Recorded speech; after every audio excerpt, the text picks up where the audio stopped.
What's going on, everybody? Welcome back to Full Throttle Auto. Today we're doing another Accord video. Finally, I've been waiting to do one in such a long time and we're finally getting to it. Today's video is very basic. There's really, you can look up a lot of information about this product online and see if it's worth it or not. You'll get some people saying it does work, some people saying it's a scam. But regardless, today, as the title says, we're going to be installing a throttle body spacer on my Gen Accord. Let's get to it.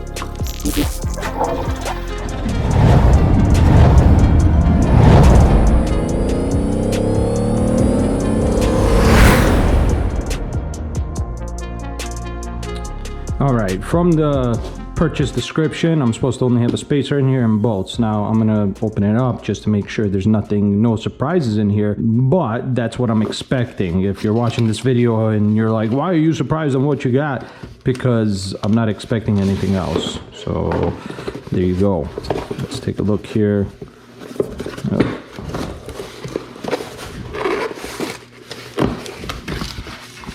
And looks like I was right. Extended bolts, obviously, with some washers and lock washers. We got throttle body spacer itself. From what looking at the pictures, it does appear to be, that's a little disappointing. That's like put on incorrect. It is labeled like top, air in, so it's gonna sit like this in the engine bay, air going through and then going inside the car or inside the intake manifold. And yeah, so that's pretty simple. They have a few, and they did provide a gasket also as well, just in case you're wondering. It's just it's a basic gasket. And you do get instructions too, actually, which is pretty badass. You don't normally get this with a lot of parts, but as you can see, it's pretty simple. You take off your intake, take off the throttle body, put the spacer in between, and put everything back. It does fit a Honda Civic Si 2012 to 2015, Honda Accord 2008 to 2017, Acura TSX 2009 to 2015, and Acura ILX 2013 to 2015. These are all 2.4 liter. Yes, mine is the 2.4 liter K24. That's what we're putting this on. But directions are there just in case you need it. But it should be overall pretty easy. It does say that, and that's pretty nice that you have that. So if you need it, it is there. Yeah, everything that you're supposed to get is there. Now let's take a look at the website themselves and see what they say about the product. So here we go. As you can see in the images here, it does have a dyno graph showing that they did have 10 horsepower gains and 8 pounds of torque gain. You can take a look at that to see through the different RPMs and stuff like that. Here's a little talk about their product here.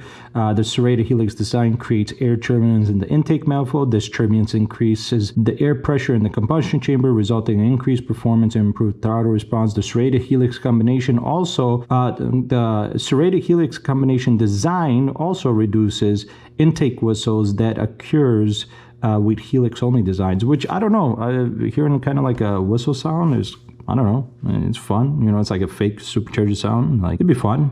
I have no problem with it. I guess people do. It is made out of billet aluminum, 6061 T6. Installation is a snap, as they say here. And really it is. And of course, your emissions disclaimer, this product is not currently CARB exempt. And then here it says a slight modification to the intake tube is needed when used with the AFE's Takeda intake system, which I have. So I will be adjusting that a little bit. But yeah, I mean, really, you can't argue. They claim here that it's they saw a 10 horsepower increase and the 8 pounds of torque. Obviously, I don't know if it doesn't say that's with it being tuned or not, from what I can tell. I don't know how to read dyno graphs in the sense of like what everything here, like with the filter mode, filter value, all that stuff. So I don't know about all that, but I mean, it's good to see that they have evidence that they did gain that increase. I'm interested to see if we're going to notice it while driving the car, or maybe we won't notice it because we won't need a tune. But regardless, it is something that is possible. And yes, they have this for the V6 model, and also as well,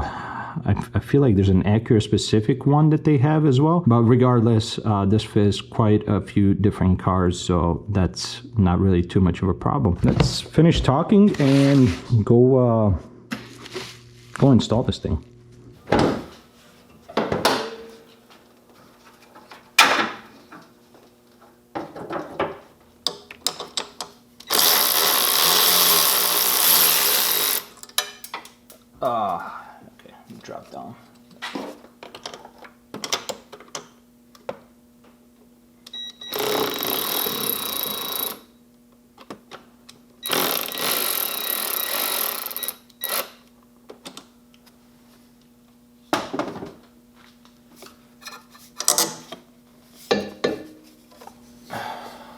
Maybe we can just do that. Don't have to even. Oh yeah, look at that. Okay, so we have 1, 2, 3, 4 bolts. Just making sure. And they are 12 millimeters.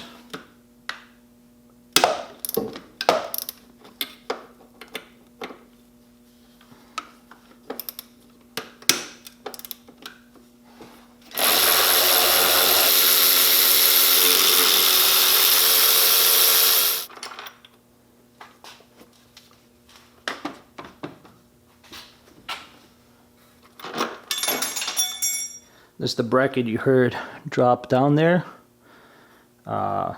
Guessing it was sitting underneath. That's what I'm assuming. We'll kind of go from there and double check, but I'm guessing it was sitting underneath between the throttle body, because that's when I took it off, that's when it came off. So I'll have to double check that. All right, now we have the spacer here. Obviously this goes to the top, air in, so it's going to be going like this. I just want to see if this is going to be a little bit of a pain with everything that's sitting here.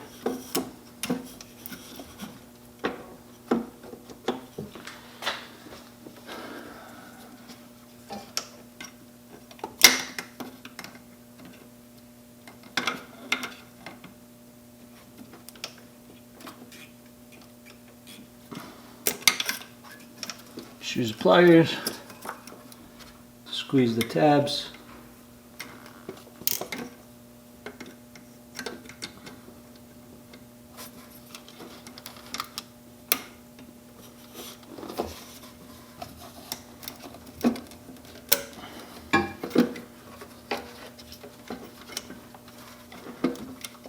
There is a sensor connector here. I'm trying to see if I can, there we go.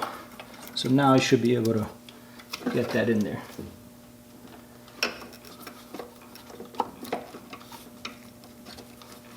Just in case you're not sure, lock washer first, then washer.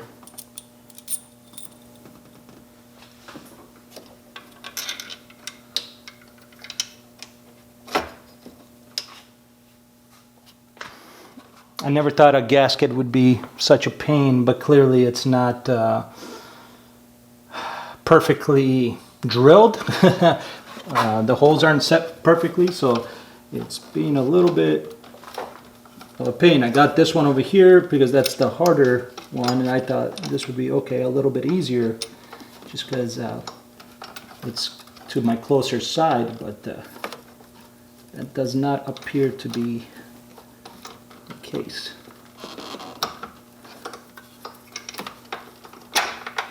All right. We have that in. We have 3 out of the 4 in, and the last one. Oh, okay. Now this is going to be the toughest part, is getting this bracket lined up over here. That was actually easier than I thought it was going to be on the brackets. The bolt-in brackets that supply, I guess, where the bolts are going to connect to, that was way easier. So we're pretty much all set. I'm just going to make sure none of these lines are in the way of anything. I'm going to connect them where they belong just in case. Okay, they're connected. These are bigger, they're not 12s. Yep, 13? 13s they are. So just so you're aware, stock ones are 12, and these are 13.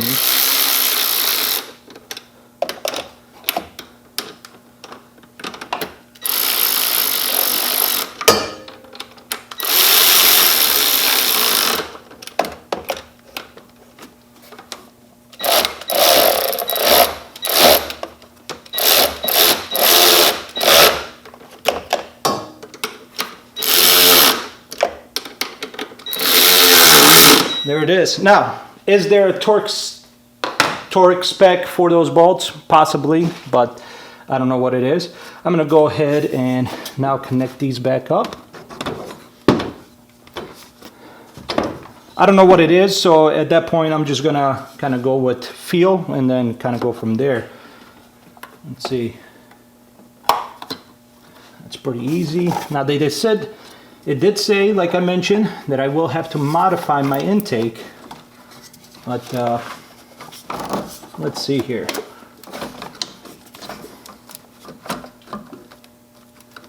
Okay, so there is a slight, which is expected.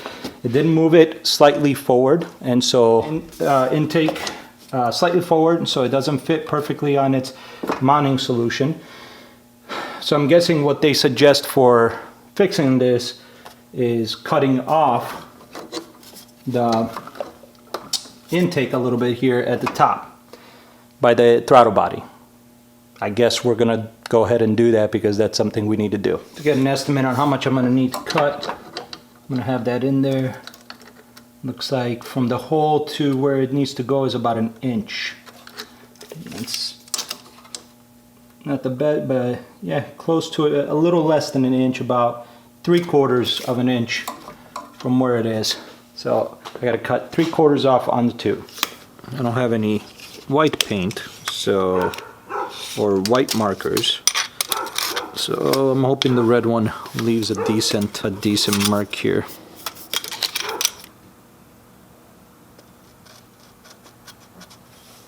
Yeah, I can kind of see it. Guess we'll go with that. Always use your safety. I got glasses. These aren't the greatest gloves, but I guess it's better than nothing. Luckily, it's not going to be, hopefully, too bad.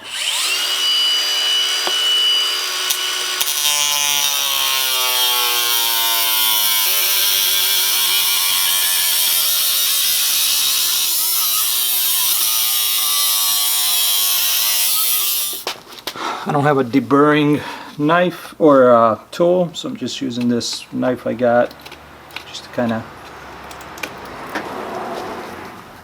of get the edges here. And it's getting a little bit, once again, this is imperfect. Also make sure to shake it out so that metal does not go inside your actual intake. It's on there loose. Let's see. I'm sure it's not perfect or anywhere near perfect, but you know what? I'll take that. I'm fine with that. Let's finish this up and go for a drive. And before we go for a drive, let's turn it on. Make sure nothing's leaking, no errors, no nothing like that.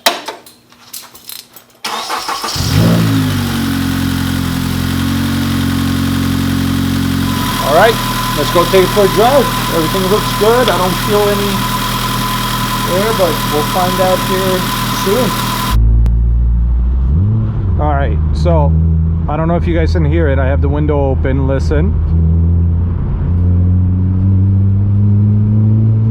There is a slight whistle, like very slight. It goes away once you're fully into it, but that initial first bit of gas makes it appear, but I have no problem with that. That's not an issue for me.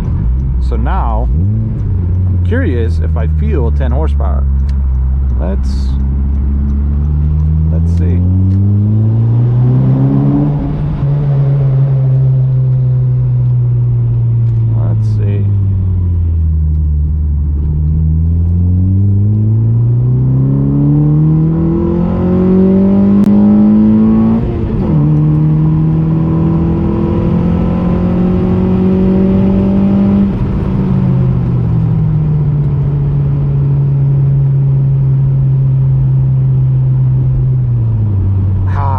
To say.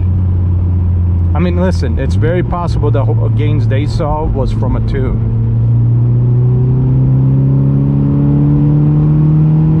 I do feel like there's a little, I do feel like there's a slight acceleration to it. I can't say for sure though. It's hard to say.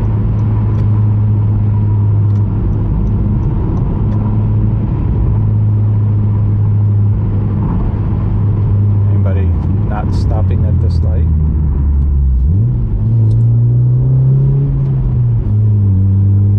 I don't know why that guy's still sitting at that light.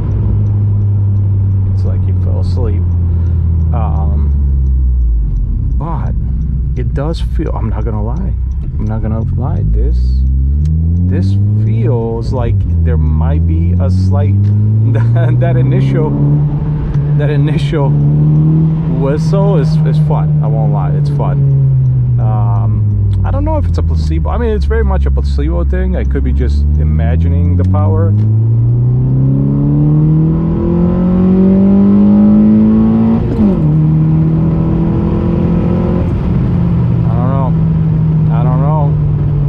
It feels like there might be a little bit power, but I highly doubt without a tune that we gained anything. It could be just my butt dyno is lying to me.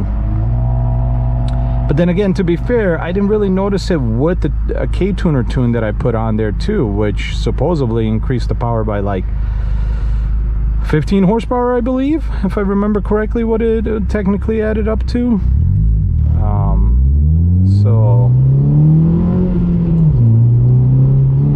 it's funny, at like 35% you can really hear the whistle. That's funny. That's funny. At 35% you can really hear the whistle if you hold it at 35% throttle. But like once you full throttle, once you fully mash it, you can't really, not really, there's nothing there.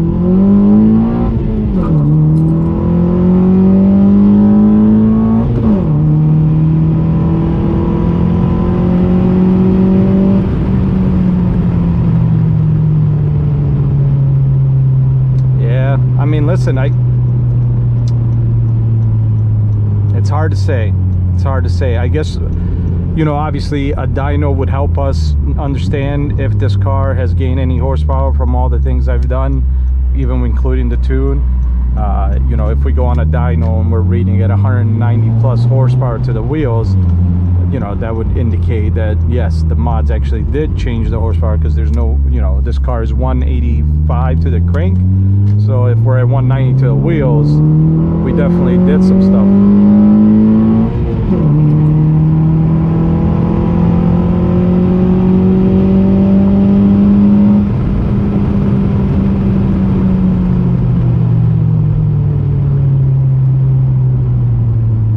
I guess we're gonna find out ultimately at the track. That's because I'm not paying for a dyno session right now. Those cost too much, and I don't have the pull to get somebody on board to give me a free session. And but in all honesty, here's the thing. Yes, I want some extra power, but this car is not meant for straight line. This is a daily that I can sometimes do stupid things with, like take it to a track day. That's what the point of this car is, nothing else. So I'm perfectly fine with what it is at right now. Obviously, I've mentioned this before, I do want the turbo kit. I think I know that there is a turbo kit out there. I've mentioned it a few times in the comments when I replied to a few people asking about it.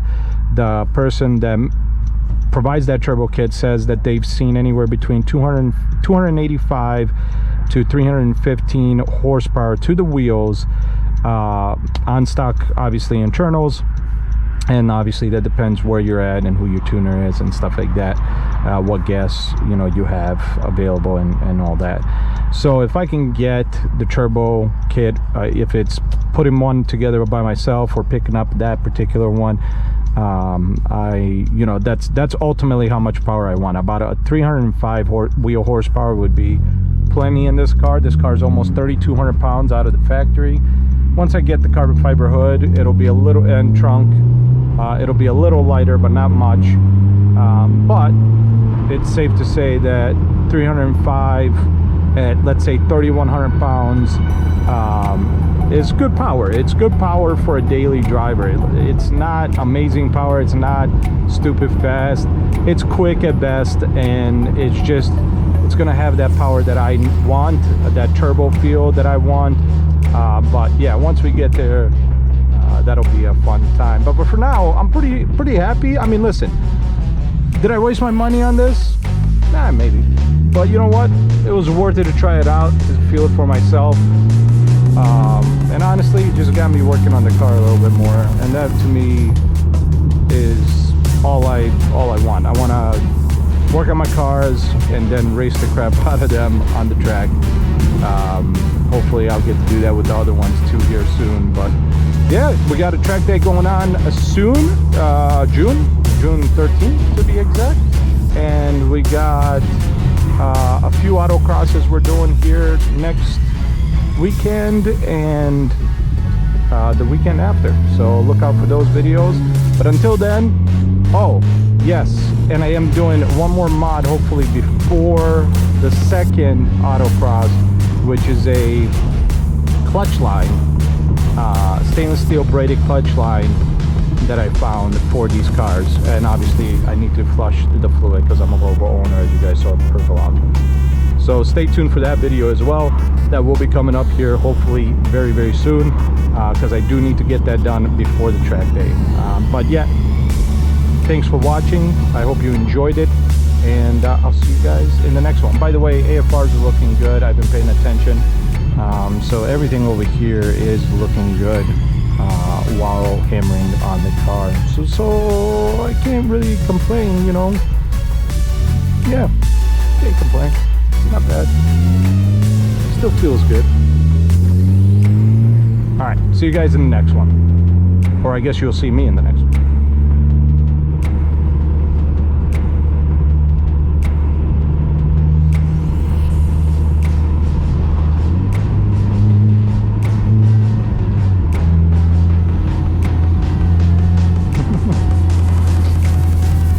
that whistle at 35.